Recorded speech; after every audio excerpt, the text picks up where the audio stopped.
ये कहानी है एक ऐसे क्लासिक स्नाइपर की जो अपनी आंखों पर पट्टी बांधकर भी कई किलोमीटर दूर अपने टारगेट को खत्म कर सकता है। लेकिन ये स्नाइपर पहले एक आम मैथ टीचर हुआ करता था। उसे जंग और बंदूक से बहुत नफरत थी, मगर एक दिन उसकी लाइफ में कुछ ऐसा हुआ जिसने उसे एक डिसेंट टीचर से एक बेरहम स्नाइपर बना दिया। कहानी की शुरुआत होती है यूक्रेन के एक छोटे से गाँव से, जहाँ हमें एक छोटे से घर को दिखाया जाता है। इस घर में एक कपल रहता है जो हंसी खुशी अपनी जिंदगी गुजार रहे होते हैं। इस घर में रहने वाले आदमी का नाम है मिकोला और उसकी वाइफ का नाम है नास्टिया। नास्टिया एक ड्राइंग आर्टिस्ट थी और लकड़ियों को तराश कर उसे तरह तरह के स्टैच्यू बनाती थी। मिकोला एक टीचर है और पास ही के एक स्कूल में बच्चों को मैथ पढ़ाता है। वो एक बहुत ही अच्छा टीचर है और सभी बच्चे उससे काफी खुश हैं, सिवाय एक के जिसका नाम था एवन। एवन एक बहुत ही बदतमीज लड़का था। वो हर दिन क्लास में अपने टीचर मिकोला को परेशान करता। एवन एक रिच फैमिली से बिलोंग करता था, जबकि मिकोला एक गरीब इंसान था। इसलिए एवन मिकोला के लुक्स और कपड़ों का मजाक भी उड़ाया करता। वो चाहता था कि मिकोला उसकी बदतमीजी से तंग होकर उस पर हाथ उठाए और फिर वो उसका कंप्लेंट करके मिकोला को स्कूल से निकलवा दे। लेकिन मिकोला बहुत ही शांत इंसान था। मिकोला को उसकी बातों से कोई फर्क नहीं पड़ता और वो अपनी जिंदगी में मस्त रहता। मिकोला के घर में कोई भी इलेक्ट्रॉनिक सामान जैसे टीवी वगैरह नहीं होने की वजह से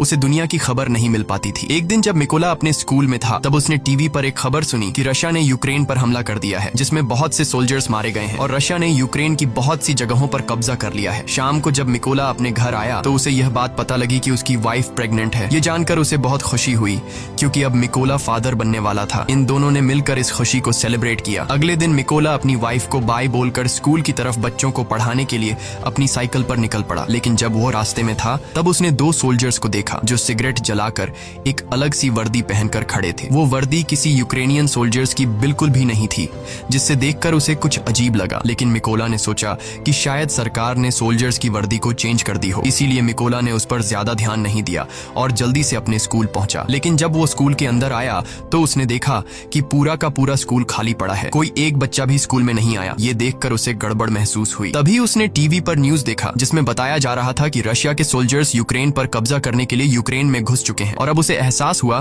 कि उसने रास्ते में जो सोल्जर्स देखे थे वो असल में रशिया के थे। ये सोचकर उसे अपनी वाइफ की फिक्र हुई, क्योंकि उसकी वाइफ घर पर अकेली थी। वो फौरन अपनी साइकिल पर बैठकर घर की तरफ भागा, लेकिन अब बहुत देर हो चुकी थी। जब मिकोला घर पहुंचा तो उसने देखा कि वे दो सोल्जर्स उसकी वाइफ को बुरी तरह से पीट रहे थे। मिकोला ने अपनी वाइफ को बचाने की कोशिश की, लेकिन उन सिपाहियों ने उसकी भी धुनाई कर दी। मिकोला ने उनसे रिक्वेस्ट की कि प्लीज मेरी वाइफ को मत मारो, वो प्रेग्नेंट है। लेकिन सोल्जर्स ने उनकी एक नहीं सुनी और उन दोनों को पीटते गए। थोड़ी देर बाद एक रशियन सोल्जर ने मिकोला के घर की तलाशी ली और जब उसे अंदर कुछ भी काम का नहीं मिला तो उसने गुस्से में आकर मिकोला के घर को आग लगा दी और वहां से जाने लगे। अब अपने घर को जलता देख नास्टिया गुस्से से लाल हो गई और एक पत्थर उठाकर उन रशियन सोल्जर्स को मारने लगी। ये देखकर एक सिपाही ने गोली चला दी और नास्टिया की मौके पर ही मौत हो गई। मिकोला अपनी वाइफ को मरता देखकर उसके पैरों तले जमीन खिसक जाती है। वो अपनी वाइफ के पास जाता है और उसे गोद में लेकर फूट फूट कर रोने लगता है। ऐसे ही कुछ घंटे बीतने के बाद दो यूक्रेनियन सोल्जर्स मिकोला के पास आए। मिकोला की वाइफ को मरा हुआ देखकर उन दोनों सोल्जर्स को बहुत अफसोस होता है और मिकोला के कंधे पर हाथ रखकर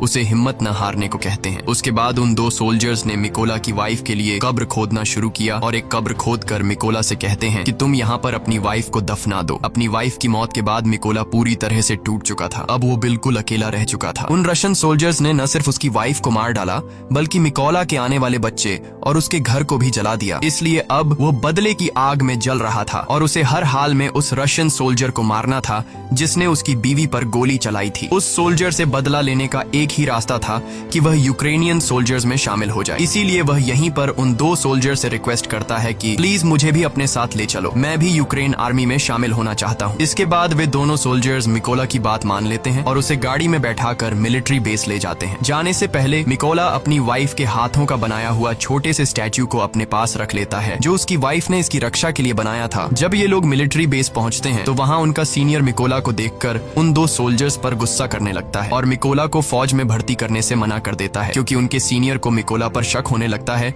कि कहीं मिकोला कोई जासूस ना हो। जब सीनियर ने उन दो सोल्जर्स से अच्छी तरह मिकोला के बारे में जानकारी हासिल की और मिकोला ने भी उसे पूरी बात बताई कि किस तरह से रशियन सोल्जर्स ने मेरी वाइफ को बेरहमी से मार दिया और मेरे घर को जला दिया, इसलिए अब मेरे पास जीने की कोई वजह नहीं है। और उसने उस सीनियर को यकीन दिलाया कि वो रशियन सोल्जर को मारकर इस देश को आजाद करना चाहता है। ये सुनकर वह सीनियर मिकोला को यूक्रेनियन आर्मी में भर्ती करने के लिए राजी हो जाता है और अगले दिन से ही उसकी ट्रेनिंग शुरू हो गई। अब चूंकि मिकोला एक आम इंसान था, इसलिए उसे ट्रेनिंग के दौरान काफी मुश्किल हो रही थी। उसने अपनी पूरी जिंदगी मैथ का सब्जेक्ट पढ़ाया था और बंदूकों के बारे में उसे कोई भी जानकारी नहीं थी। जब सभी फौजी बंदूकों को असेंबल कर रहे थे तो उनके मुकाबले में मिकोला काफी स्लो था और वह सबसे आखिर में बंदूक को असेंबल करता है। ये देखकर उस ऑफिसर को लगता है कि मिकोला कभी भी एक अच्छा सोल्जर नहीं बन पाएगा, लेकिन उसने भी हार नहीं मानी और अपनी ट्रेनिंग पर फोकस रखा। एक रात ट्रेनिंग के दौरान मिकोला अपने सीनियर से कहता है कि वह उसे उसके नाम से न बुलाए क्योंकि उसका कोड नेम रेवन है। ये सुनकर सभी उस पर हंसने लगे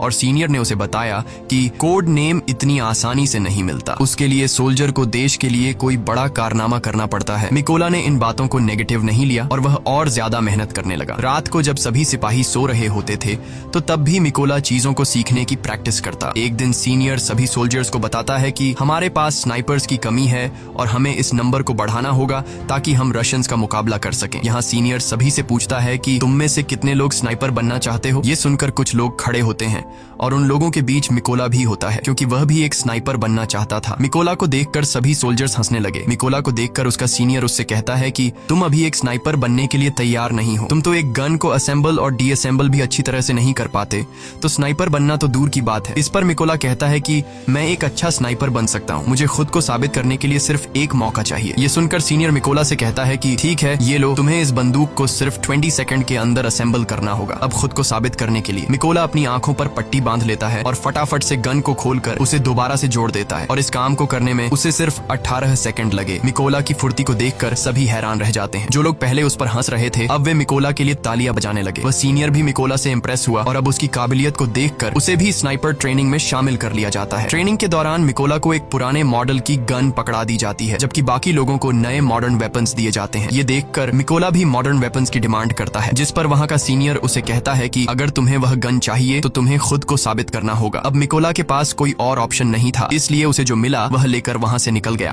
ट्रेनिंग के दौरान सीनियर सबको बताता है कि एक स्नाइपर के सामने चाहे कोई भी सिचुएशन क्यों ना आ जाए, लेकिन वो अपनी जगह से 1 इंच भी नहीं हिलता और अपने टारगेट पर निशाना बनाकर रखता है। इसकी प्रैक्टिस के लिए सीनियर सभी के पास गोलियां चलाता है और जो भी स्नाइपर अपनी पोजीशन से हिलता है उसे इस ट्रेनिंग से बाहर कर दिया जाता है। लेकिन जब मिकोला की बारी आती है तो वो अपनी जगह से जरा भी नहीं हिलता और अपना निशाना बनाकर रखता है और इस तरह से मिकोला इस ट्रेनिंग में पास हो जाता है। अगली ट्रेनिंग में स्नाइपर को उनका टारगेट सिर्फ एक बार दिखाया जाता है और फिर उनकी आंखों को ब्लैक बोर्ड से ढक दिया जाता है। इस दौरान उन्हें अंदाजा लगाकर अपने टारगेट को शूट करना होता है। बाकी सोल्जर्स में से कुछ सोल्जर इस टेस्ट को पास कर लेते हैं, लेकिन जब मिकोला की बारी आती है तो उसका निशाना थोड़ा सा चूक जाता है और मिकोला इस टेस्ट में फेल हो जाता है क्योंकि उसके पास जो बंदूक थी वह काफी पुरानी थी और उससे बिल्कुल परफेक्ट निशाना लगाना बहुत मुश्किल था। मगर सबको पता था कि अगर मिकोला को नई बंदूक दी जाती तो वह निशाना बिल्कुल परफेक्ट लगा लेता। अगली ट्रेनिंग उन स्नाइपर्स के लिए और मुश्किल थी क्योंकि उन्हें फ्लेयर की रोशनी में अपने टारगेट को शूट करना था और वह भी रात के अंधेरे में। यहाँ सीनियर ने फ्लेयर छोड़ी और सभी ने अपना निशाना लगाया, लेकिन कोई भी टारगेट को हिट नहीं कर सका। बाकी सबने तो गोली चला दी थी। अब यहाँ सिर्फ मिकोला ने गोली नहीं चलाई। वो समझ जाता है कि फ्लेयर की रोशनी में डायरेक्ट निशाना लगाना पॉसिबल नहीं है, इसलिए जब सीनियर ने फ्लेयर छोड़ा था तो उसने गोली चलाने के बजाय फ्लेयर की रोशनी में अपने टारगेट की दूरी का अंदाजा लगाया और अपनी मैथ की नॉलेज को यूज करके एक परफेक्ट शॉट मारा। ये देखकर उसका सीनियर और बाकी सोल्जर्स हैरान रह गए। ये टास्क आज तक किसी ने भी कंप्लीट नहीं किया था, सिर्फ मिकोला ने कर दिखाया। सीनियर मिकोला से काफी इंप्रेस हुआ और उसे उसका मन चाहा कोड नेम रेवन दे दिया। ऐसे ही दिन बीतते गए और मिकोला जी जान से अपनी ट्रेनिंग में लगा रहा और फाइनली वह दिन भी आ गया जब उनकी ट्रेनिंग का रिजल्ट आने वाला था। यहाँ कर्नल ने मिकोला को सल्यूट किया और उसे बताया कि उसने इस टेस्ट को पास कर लिया है। थोड़े दिनों बाद कर्नल मिकोला के पास आता है और उससे कहता है कि वह अपना सामान पैक कर ले क्योंकि उन्हें एक मिशन पर जाना है। खबर आई है कि कुछ रशियन सोल्जर्स ने एक चेक पोस्ट पर कब्जा कर लिया है और यहाँ से असली कहानी शुरू हुई। जल्दी मिकोला की टीम इस लोकेशन पर पहुंच गई और अपना निशाना लगाकर बैठ गई और अभी यह लोग उन रशियन सैनिकों को मारने ही वाले थे कि तभी उन्हें दूर एक गाड़ी दिखाई दी जो चेक पोस्ट की तरफ बढ़ती जा रही थी, जिसकी वजह से कर्नल सबको शूट न करने के लिए बोलता है। उधर रशियन सैनिकों ने गाड़ी को रोक लिया और अंदर मौजूद लोगों से बाहर आने को कहा। उन्होंने उनके पासपोर्ट्स को चेक किया और पूरी गाड़ी की भी तलाशी ली और जब सब ठीक रहा तो उन सैनिकों ने उन्हें जाने की परमिशन दे दी, लेकिन उनके पासपोर्ट्स को अपने पास रख लिया। जब उन लोगों ने पासपोर्ट वापस मांगा तो उन सैनिकों ने उन्हें खूब मारा। यह सब देखकर कर्नल ने अपने सैनिकों को फायर करने का ऑर्डर दिया तो एक ही झटके में सभी स्नाइपर्स अपने अपने टारगेट्स को निपटा देते हैं और इस तरह से उनका पहला मिशन कंप्लीट हुआ। मिशन के बाद जब सभी बेस पर लौटे तो मिकोला ने देखा कि उसके बहुत से साथी बेस पर मौजूद नहीं हैं। वो परेशान हुआ कि आखिर सब कहाँ चले गए। जब उसने पूछा कि मेरे बाकी साथी कहाँ हैं तो उसे बताया गया कि उसके बाकी साथियों को एक दूसरे मिशन पर भेजा गया है। अगले दिन मिकोला को खबर लगी कि जिस मिशन पर उसके साथी गए थे उस मिशन के दौरान उसके बहुत से साथी मारे गए हैं और उन सभी लोगों को एक रशियन स्नाइपर ने मारा है। उस स्नाइपर का नाम सीरी था और वह रशिया का सबसे बेहतरीन स्नाइपर था। ऐसे ही कुछ दिन बीत गए और मिकोला अपने साथियों के साथ अपने अगले मिशन पर निकल गया। लोकेशन पर पहुंचकर उन्होंने चारों तरफ माइंस बिछा दी और अपनी पोजीशन लेकर बैठ गए। थोड़ी देर बाद रशियन सैनिक वहां पहुंच गए और उन सैनिकों के साथ एवन भी था। एवन वही लड़का था जो स्कूल में मिकोला को परेशान किया करता था और अब उसने रशियन आर्मी ज्वाइन कर ली थी। लेकिन जैसे ही कर्नल शूट करने का ऑर्डर देता है तब मिकोला थोड़ा सा घबरा गया क्योंकि वह अपने स्टूडेंट को नहीं मारना चाहता था। लेकिन फिर मिकोला अपने जज्बात को साइड पर रखकर वहां रखे लैंड माइंस को शूट करता है तो वहां एक जोरदार धमाका होता है जिससे इवन समेत सभी रशियन सोल्जर्स मारे जाते हैं।